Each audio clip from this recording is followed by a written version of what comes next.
একজন স্বরাষ্ট্র প্রতিমন্ত্রীর কথা মনে পড়ে। জল মেখে খাড়া করা চুল, চোখে কালো চশমা। সবচেয়ে বেশি আলোচনার কেন্দ্রে ছিলেন সেভেন সিস্টার্স বনাম 10 ট্রাক অস্ত্র মামলার বিষয়ে। নিজ মন্ত্রণালয়ের পূর্ণ মন্ত্রীর চেয়েও দাপটশীল ছিলেন। তার একটি বিখ্যাত উক্তি, উই আর লুকিং ফর শত্রুজ। এবার নিশ্চয়ই মনে পড়েছে, বলছি লুৎফুজ্জামান বাবরের কথা। 2001 থেকে 2006 পর্যন্ত বিএনপি সরকারের স্বরাষ্ট্র প্রতিমন্ত্রী ছিলেন তিনি। 17 বছরের জেল জীবন থেকে মুক্তির সময় আদালত প্রাঙ্গণে ছিল প্রচণ্ড ভিড়। গলায় ফুলের মালার ভারে খোদ বাবরও যেন নুয়ে পড়েছিলেন।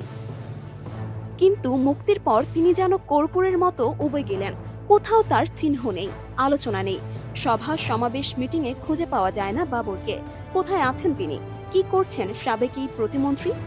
2007 সালের তত্ত্বাবধায়ক সরকার ও পরে পুরো আওয়ামী লীগ আমল জুড়েই ছিলেন কারাগারে। দুর্নীতি হত্যা সহ অনেকগুলো সাজানো মামলার আসামি ছিলেন বাবর। এর মধ্যে 10 ট্রাক অস্ত্র মামলা আর 21শে আগস্ট গ্রেনেড হামলার মামলায় তাকে মৃত্যুদণ্ড দিয়েছিল তৎকালীন আদালত। গত বছর আওয়ামী লীগ সরকারের পতনের পর সব মামলা থেকে খালাস পেয়েছেন তিনি। দীর্ঘ প্রায় 17 বছর পর গত 16ই জানুয়ারি কারামুক্ত হয়েছেন লুৎফুজ্জামান বাবর। কারাগারের বাইরে তাকে বরণ করতেছিল অগণিত কর্মী আর সমর্থকের ভিড়। তবে তারা সবাই ছিলেন নিজ এলাকা নেত্রকোনার মানুষ। একসময়ের দাপটশালী এই প্রতিমন্ত্রীকে বরণ করতে যাননি উল্লেখ করার মতো বিএনপির কোনো নেতা। এরপর বিএনপির কেন্দ্রীয় কোনো অনুষ্ঠানের মঞ্চেও তাকে দেখা যায়নি। লন্ডনে চিকিৎসা শেষে গত 7 মে দেশে ফিরেন বিএনপির চেয়ারপারসন বেগম খালেদা জিয়া। সেদিন গুলশানে বেগম খালেদা জিয়ার বাসা ফিরোজার সামনে দুপুর থেকে দাঁড়িয়েছিলেন লুৎফুজ্জামান বাবর। কিন্তু বিএনপির কোনো কেন্দ্রীয় নেতা তাকে বাসার ভেতরে যেতে ডাকেননি। বেগম খালেদা জিয়া বাসায় প্রবেশের বেশ কিছুক্ষণ পরে বাবর সেই বাসায় প্রবেশের সুযোগ পান।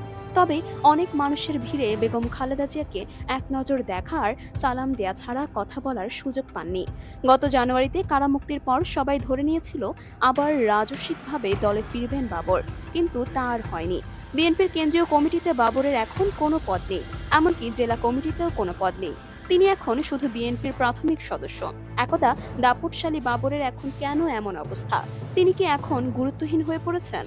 2007 সালে ক্ষমতা নিয়ে -2 ফর্মুলা গ্রহণ করেছিল সেনা সমর্থিত তত্ত্বাবধায়ক সরকার। এজন্য বিএনপি ও আওয়ামী লীগে সৃষ্টি করা হয় সরকারপন্থী গ্রুপ। বিএনপিতে এই গ্রুপের নেতৃত্ব দিচ্ছিলেন দলের মহাসচিব আব্দুল মান্নান ভূঁইয়া।